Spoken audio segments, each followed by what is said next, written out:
¿Cuánto sabemos de nuestro fundador de la ciudad de Córdoba, de la capital provincial? Más allá de lo que se comenta en los actos del 6 de julio o recordándolo como uno de los personajes más que configuraron la historia de la actual República Argentina.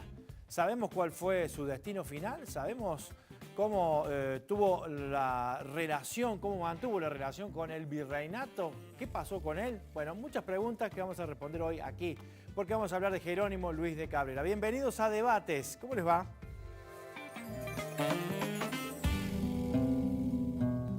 El 5 de julio de 1573, Jerónimo Luis de Cabrera escribió de puño y letra que el próximo día poblaría una ciudad para quietud de 100 españoles bajo el estandarte real y para que los indios de la comarca no fueran vejados ni molestados. Así, el 6 de julio, postergando una orden del virrey del Perú, se fundó Córdoba de la Nueva Andalucía. La fundación de Córdoba se debe a la voluntad de un hombre, incluso desobedeciendo la orden del virrey que le ordenó fundar en el Valle de Salta. Don Jerónimo se vino acá, porque él tenía una idea, tenía un proyecto geopolítico, y está clarísimo. Él funda la ciudad sabiendo que no tiene salida al mar, cuando lo que él está buscando es unir, lo dice expresamente, unir estas provincias del Perú y de Chile con las del Río de la Plata y Europa. No funda la ciudad en el puerto. Funda la ciudad distante del puerto, es decir, el centro de poder político en un lado, el centro de poder comercial, que es el puerto, en otro. La ceremonia fundacional se hizo al pie de una cordillera, de estas entre dos ríos caudales que de ella nacen y descienden corriendo hacia el oriente al Río de la Plata y Mar del Norte. Características muy propias. Es la única fundación. Y ahí está la estatua del fundador, don Jerónimo Luis de Cabrera. ¿Quién fue este hombre? En principio, un desobediente, y acaso por eso figura muy querida por los cordobeses. Jerónimo Luis de Cabrera era un andaluz de armas llevar, porque había desempeñado muchísimas funciones en Centroamérica defendiendo los intereses del rey. Y cuando le toca hacerse cargo de la expedición que vendría a lo que hoy es la Argentina, con el objetivo de encontrar la conexión entre el Río de la Plata y el Alto Perú, va a venir con 104 amigos, y ese es un detalle muy particular. No fueron 104 aventureros, eran 104 personas reconocidas, comerciantes, profesionales, gente de muy buen nivel cultural y adquisitivo. Esa fue la comitiva que lo acompañó a Jerónimo Luis de Cabrera. ¿A Santiago del Estero? A Santiago del Estero, exactamente. Pero lo acompañó para asegurar el traslado del oro y la plata del Alto Perú por el río Paraná. No para meterse entre las sierras y mucho menos para terminar fundando una ciudad.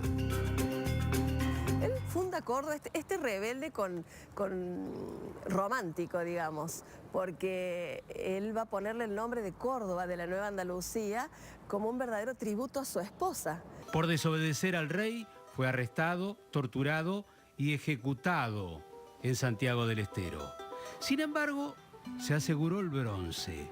En los cordobeses perdura su memoria porque aseguran que don Jerónimo ha legado dos rasgos de la idiosincrasia provincial: la rebeldía y el humor.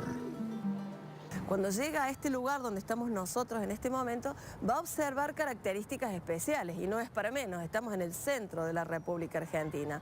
Estamos a 700 kilómetros del Océano Atlántico, por lo tanto la humedad del océano va a llegar atemperada por las pampas. Estamos a 700 kilómetros de la cordillera de los Andes, por lo tanto el aire frío del sur de Chile va a venir atemperado por esa gran muralla. Eso va a generar características especiales. De hecho, nuestro clima es continental templado. Y el clima va a incidir en el carácter de la gente, y de ese modo incidió en los primeros habitantes de Córdoba, que eran los comechingones y los sanavirones. Y nosotros decimos, los guías de turismo, que un poco de ahí viene esta característica del humor cordobés. ¿Del clima? El buen humor, sí. Ahí está, nuestro personaje de hoy es Jerónimo Luis de Cabrera. ¿Cuánto sabemos sobre él? ¿Cuánto más podremos aprender hoy aquí en Debates? Estamos con nuestros invitados de hoy.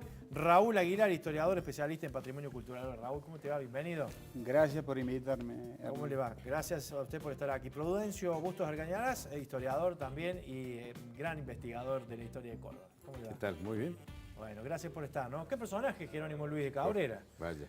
Tiene muchas aristas porque da la sensación de que era una cosa y terminó siendo otra, ¿o no? ¿En qué sentido una cosa? El designio que tenía de como familia española, como digamos hombre de la nobleza, venir a estas tierras. Sí, él pertenecía a la nobleza, su padre era un hombre, un noble, era caballero de la Orden de Santiago, era comendador de la Orden de Santiago en Mures y Benazúzar. Estaba casado con una nieta del conde de Feria, doña Elena de Figueroa, pero se enamoró de una chica joven, doña María de Toledo, una muchachita bastante más joven que él, la dejó a su mujer y se fue con ella. Y de esa unión, digamos, nació don Jerónimo en una época donde ser hijo bastardo, como se llamaban, ¿no? Adulterino, no era fácil. Y él se vino con su medio hermano, hijo del primer matrimonio de su padre, porque el padre después enviuda y se casa con la madre de don Jerónimo. Y tiene hijos legítimos, digamos. Pero él viene con su medio hermano, don Pedro Luis de Cabrera. Vienen los dos juntos. Él tenía 18 años, creo. No mucho era muy más que joven. eso. Era muy joven, sí. Y bueno, tiene una carrera importante. Y él tuvo siempre la idea, que no era de él, sino del oidor don Juan de Matienzo, oidor de la Real Audiencia de La Plata, de lo que hoy es Sucre, de que, a ver, para venir de España, si venían por el Atlántico no tenían cómo entrar, porque el Río de la Plata no estaba habilitado para llegar ahí y de ahí cruzar al Perú o a México. Claro. Entonces venían por el Atlántico hasta llegar a México y de ahí tenían o a Panamá, al Istmo de Panamá, cruzar por tierra el Istmo de Panamá, al principio desarmar los barcos y armarlos, después ya tenían flotas del lado del Pacífico, y entrar por el Pacífico al Perú y a Chile. Entonces la idea era, este gran espacio vacío que es hoy la Argentina, lo que fue el Virreinato del Río de la Plata, había que poblarlo para establecer una conexión entre el Perú y el Río de la Plata. Y eso es lo que buscaba Cabrera, como que 2 meses después de fundar la ciudad de Córdoba, está fundando los 2 primeros puertos sobre el Paraná, el puerto de San Luis de la ciudad de Córdoba y el puerto de Coronda. Bien, la idea de él fue esa, pero de sus superiores me parece que no era la misma, ¿no? No, lo que pasa es que vino un pleito. El adelantado del Río de la Plata, Juan Alonso de Vera y Aragón, de Berizarte, claro, dijo, no, esto es territorio de la gobernación del Río de la Plata, no del Tucumán.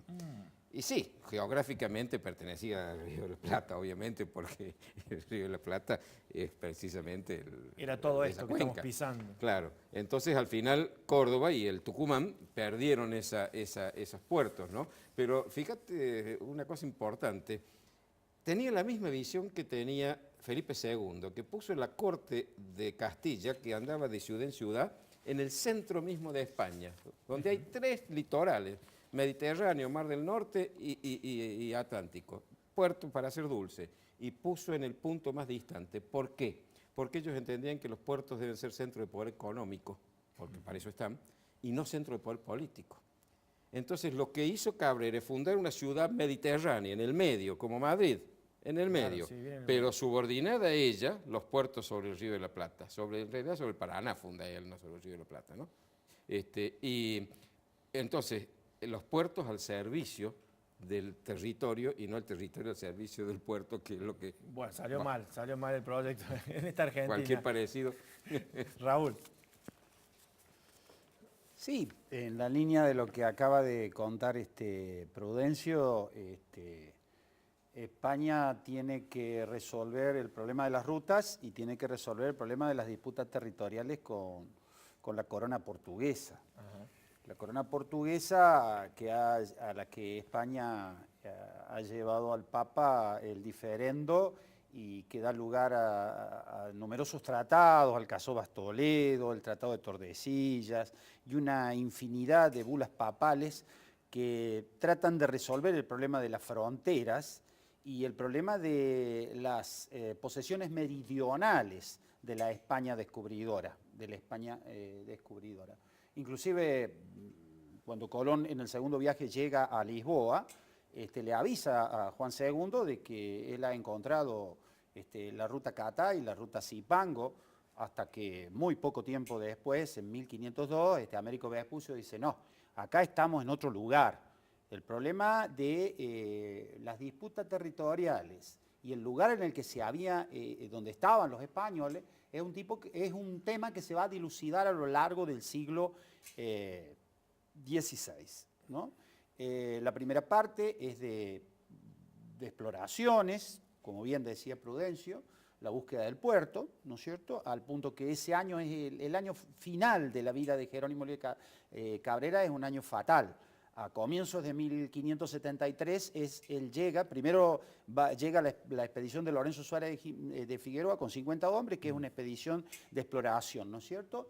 Luego le pasa el informe a Jerónimo, Jerónimo baja, llegan a lo que es un lugar liminar en la historia de Córdoba. ¿Dónde se funda Córdoba? Córdoba se funda en barrio General Paz, en un triángulo conformado por Yapeyú, General Paz y Altos de General Paz.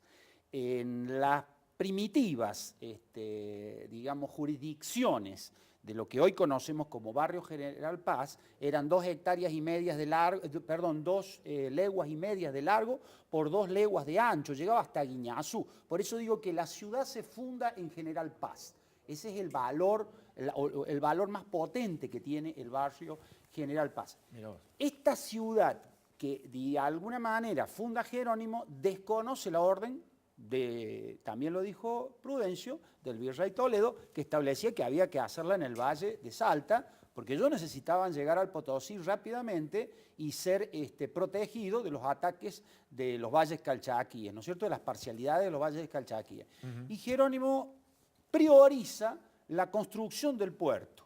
Y en ese sentido tiene noticia de la existencia de estos pueblos, alrededor de 60, 100 mil habitantes en la Sierra de los Comechingones, como se llamaba a las sierras de Córdoba. Bien, ya vamos a ir avanzando sobre esta decisión, desobedeciendo.